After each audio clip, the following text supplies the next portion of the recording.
Nous autres, ça a été très facile. Oui. On a téléphoné à notre assureur, qui est le bourgmestre de Pepester, et il nous a dit de photographier le plus possible tout ce qu'on avait perdu. Mes enfants, mes petits-enfants ont fait un dossier. On avait plus de 300, presque 400 photos qu'ils ont envoyées à l'assurance. Et alors, ils ont fait un dossier aussi. Et alors, on a été remboursé, mais assez vite. Au début septembre, on avait l'argent. Donc, j'ai eu beaucoup d'aide. Mes enfants, mes petits-enfants, ils nous ont beaucoup aidés. Ça, je dois dire qu'on a très bien... on a été vraiment bien soutenus. Non, il y en a d'autres qui n'ont pas été assez aidés, ça je suis sûre. Mais évidemment, apparemment, il faut voir s'ils avaient... l'assurance aussi, parce que j'ai entendu dire aussi qu'il y en avait qui n'avaient pas d'assurance incendie.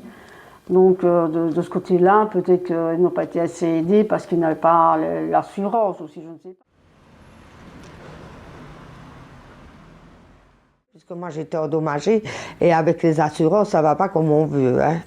Et en plus, je me suis fait arnaquer par des gens qui m'ont fait croire qu'ils étaient... Oui. Qu'ils avaient une société et tout. Et moi, j'ai mis ma confiance à 100% et je me suis fait avoir parce qu'à l'heure actuelle, rien n'est fait, quoi. En matériel, 5004, 3000 mon mur, plus une affaire de 8000 en sanitaire, donc on fait le calcul. Je vais dire au moins 10 à 15 000. Mais c'est 15 000 que je n'ai pas pour autre chose. Donc oui, ça m'a retardé financièrement, oui. Enfin, voilà, tout le monde peut se faire avoir, comme on dit. Et moi, je n'avais pas d'assurance ni rien. Je venais de déménager. Ici, j'ai trouvé un nouveau entrepreneur qui, lui, suit mes travaux. C'est correct. J'ai contacté l'expert de la région wallonne que je lui ai expliqué. Il m'a dit que j'aurais dû, en principe, lui téléphoner quand j'avais eu quelqu'un et lui, il aurait fait les vérifications. Mais comme je lui ai dit, au moment même, on ne sait pas toujours tout. Voilà, ce qui est logique. Maintenant, quand tout sera fait, ben, on va bien voir. Je vais certainement faire les démarches puisque j'aurai les preuves et tout. J'ai payé du matériel qui n'est toujours pas fait. J'ai payé un mur qui n'est toujours pas fait. J'ai payé plein de choses, quoi. Donc... Ouais. On a quand même eu de l'aide, ça oui. Ouais. On a eu du soutien de pas mal de personnes, ça il faut le reconnaître. Hein. C'est pas rien que la Croix-Rouge. Hein. On a eu de l'aide du CBAS, de la Croix-Rouge, des ASBL, des bénévolats comme la solidarité, comme tu dis, de tout le monde. Et puis on a été aussi, avant il y avait le CIA où on pouvait aller. On nous donnait soit des couvertures ou des vêtements, on pouvait avoir quelques trucs, quoi. Ouais. Donc, si, ça on a eu, il faut le reconnaître.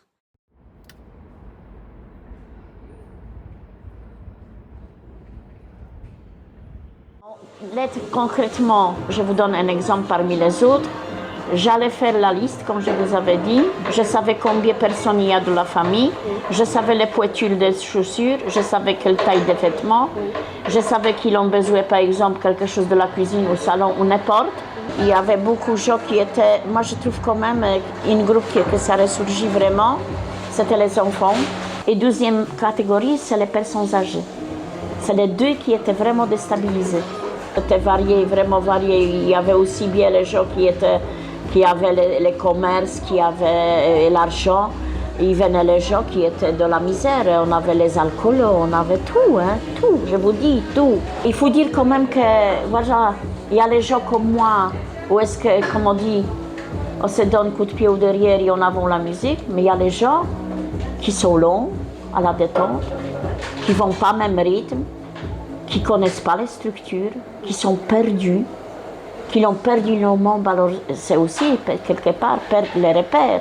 Alors ils sont plus réticents parce qu'ils disent ben, maintenant qu'est-ce que je vais faire. Il y avait les gens qui avaient, comme je vous avais dit, à Commerce, à Onzival, il y a une maison qui s'appelle la Villa Sauvage, où est-ce que justement cette dame, elle a une galerie d'art, elle fait les concerts et elle ne savait pas où est-ce qu'elle doit y aller. Et moi, j'étais dans la rue avec ma collègue et elle me dit, mais je ne sais pas qu'est-ce que je dois faire. Pourquoi la ville de Verviers n'a pas mis tout de suite l'aide directe? C'est quand même essentiel. Oui, on va en tirer maintenant les leçons. Mais les gens en attendant, ils étaient négligés.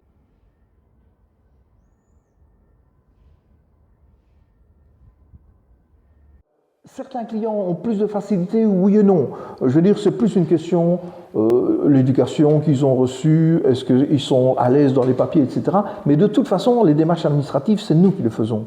Donc là, on prend en charge. Je vais dire que dans certains cas, on va même freiner certains clients en disant non, ne faites pas ça, on va s'en occuper de manière à ce que ça se passe bien avec les experts, etc. Donc je pense qu'il n'y a pas de grosse différence parce qu'on est toujours là pour aider. Par contre, j'ai vu des clients, et je ne veux pas critiquer leur choix, mais j'ai vu des clients qui avaient choisi des compagnies d'assurance en direct. Vous allez vous assurer chez un assureur. Il y a des compagnies qui portent le nom de direct dans leur nom. Hein. Donc vous allez en direct, ben, il faut se débrouiller. Et là, il y a un gros problème parce que nous-mêmes, on a dû mettre en place des procédures qu'on ne connaissait pas. Pas besoin de dire qu'un client, que s'il doit mettre une procédure en place, il ne sait pas le faire. Donc oui, là il y a eu des différences. Dans notre clientèle, pas, mais dans la population, oui. Les gens qui étaient assurés en direct ont dû choisir eux-mêmes, faire des choix eux-mêmes sur lesquels ils n'étaient pas éclairés.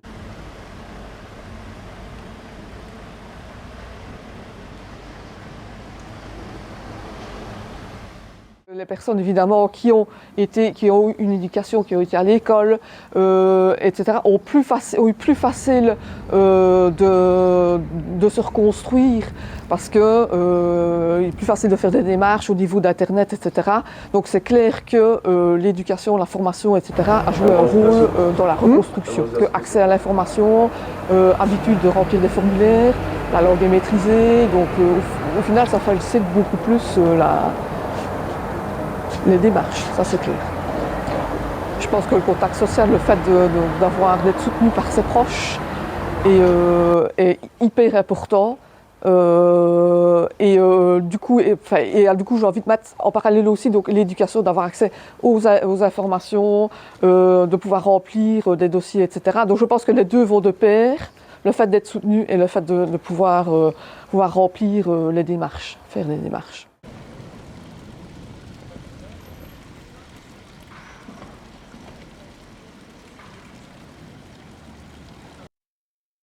Je pense qu'il n'y a pas vraiment de schéma classique. Maintenant, voilà, il y avait effectivement des gens qui n'étaient pas assurés, et à Verviers, il y en avait beaucoup. Et ça, clairement, c'est lié aussi à la capacité à payer des assurances ou autres, ou à être prévoyant, mieux organisé, mieux comprendre des législations. Et donc, c'est vrai que c'est ceux qui comprenaient déjà un peu moins la législation ou qui ne s'assuraient pas faute de moyens, qui étaient peut-être encore plus embêtés après parce qu'ils étaient moins bien assurés ou pas assurés du tout.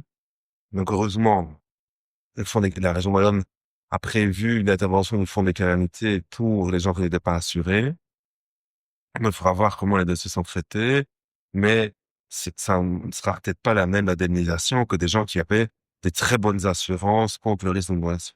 Oui, le niveau d'éducation, le niveau de connaissance de la législation, le niveau de capacité à s'assurer. Donc ça, clairement, la connaissance des règles aide aussi.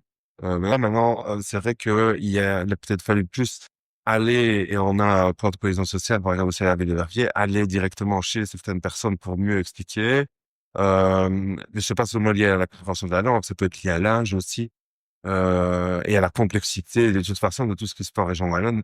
Et donc, c'est pour ça que, par exemple, on avait ouvert un guichet du Fonds des calamités ici à Verviers qui a travaillé pendant longtemps pour tout expliquer un par un aux gens et qu'ils aient accès à de la formation, et que directement en présentation, on avait mis aussi du personnel à disposition à l'entrée de la maison communale pour recevoir toutes les questions et les rediriger vers les différents services de la ville ou de la région wallonne quand il y a des beaucoup d'enseignements attirés. Et c'est de préparer la population à une possibilité, parce que voilà, la carte des aléas d'inondation de la région wallonne ne correspondait plus du tout à ce qui s'est passé, par exemple. Et donc, c'est d'arriver à mieux préparer les gens et préparer la ville, parce que il y a eu aussi des problèmes de communication, d'information entre ce qui allait vraiment se passer et ce qu'on prévoyait qu'il allait se passer le jour même.